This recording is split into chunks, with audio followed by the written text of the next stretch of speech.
अगर परमेश्वर की सामर्थ्य आपके ऊपर आ गई, कैसे आएगी? विश्वास से आप परमेश्वर की सामर्थ्य को खींचते हो अपनी ओर। जब आपके अंदर विश्वास होता है तो परमेश्वर की सामर्थ्य आपके अंदर आती है, और फिर वो क्या करती है? जो आप नहीं कर सकते वो करती है।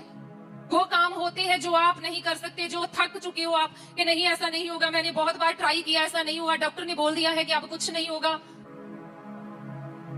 डॉक्टर परमेश्वर की ओर से है, लेकिन वहां क्या करोगे जहां डॉक्टर ही बोल दे कि मैं कुछ नहीं कर सकता, जहां डॉक्टर ही बोल दे कि अब तो कुछ नहीं होगा, आप तो इतने दिनों में मर जाओगे, अब तो आप बच्चा पैदा नहीं कर सकते, अब तो आपके ये कैंसर है जो सही नहीं हो सकती आपकी, आप मर जाओगे। वहां पर आप क्या करोगे? वहां पर परमेश्वर कहता है कि डॉक्टर की सामर्थ, आपकी सामर्थ सब फेल हो चुकी है, लेकिन मेरी सामर्थ कभी फेल नहीं होगी। मेरी सामर्थ कभी फेल नहीं होगी। वो आपकी लाइफ में काम करेगी तो आपको परमेश्वर की सामर्थ की जरूरत है। तो वो कैसे आती है? बाइबल में लिखा, विश्वास से सारा ने गर्भवती होने की सामर्थ पाई, क्योंकि उसने प्रतिज्ञा करने वाले को सच्चा जाना। जब मरियम के पास स्वर्गदूत आया तो उसने कहा, तू एक बच्चे को जन्म देगी, वो धार करता होगा, लेकिन वो आगे से पूछती है कि ये कैसे होगा, मैं तो कुंवारी हूँ, ये कैसे हो सकता है?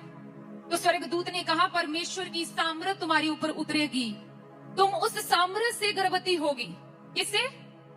सामर्थ से, परमेश्वर की शक्ति से होगी अब तू गर्भवती। तो क्या हुआ?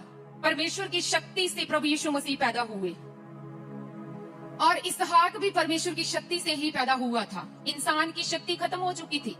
अगर हम बाइबल में पढ़े, एक वचन पढ़ेंगे हम, रोमियो 4:19 से पढ़ेंगे हम। वह जो 100 वर्ष का था, अपने मरे हुए से शरीर और सारा के गर्भ की मरी हुई किसी दशा जानकर भी विश्वास में निर्बल ना हुआ, और ना अविश्वासी होकर परमेश्वर की प्रतिज्ञा पर संदेह किया, पर विश्वास में दृढ़ होकर परमेश्वर की महिमा की, और निश्चय जाना कि जिस बात की उसने प्रतिज्ञा की है वह उसे पूरा करने में भी सामर्थ है। हालेलुया। अपने पड़ोसी को बोलो कि परमेश्वर की सामर्थ से, बोलो परमेश्वर की सामर्थ से तुम्हारे लिए सब कुछ हो सकता है। लिखा, अब्राहम 100 साल का था, 100 साल का था, उसका शरीर मरा हुआ था, मरा था, डेड था बोल सकते हैं हम, और सारा भी बूढ़ी हो चुकी थी, लेकिन फिर भी उन्होंने अपने शरीर की ओर नहीं देखा कि अब नहीं होगा, अब बच्चा नहीं होगा। डॉक्टर बोलते ना आज नहीं होगा।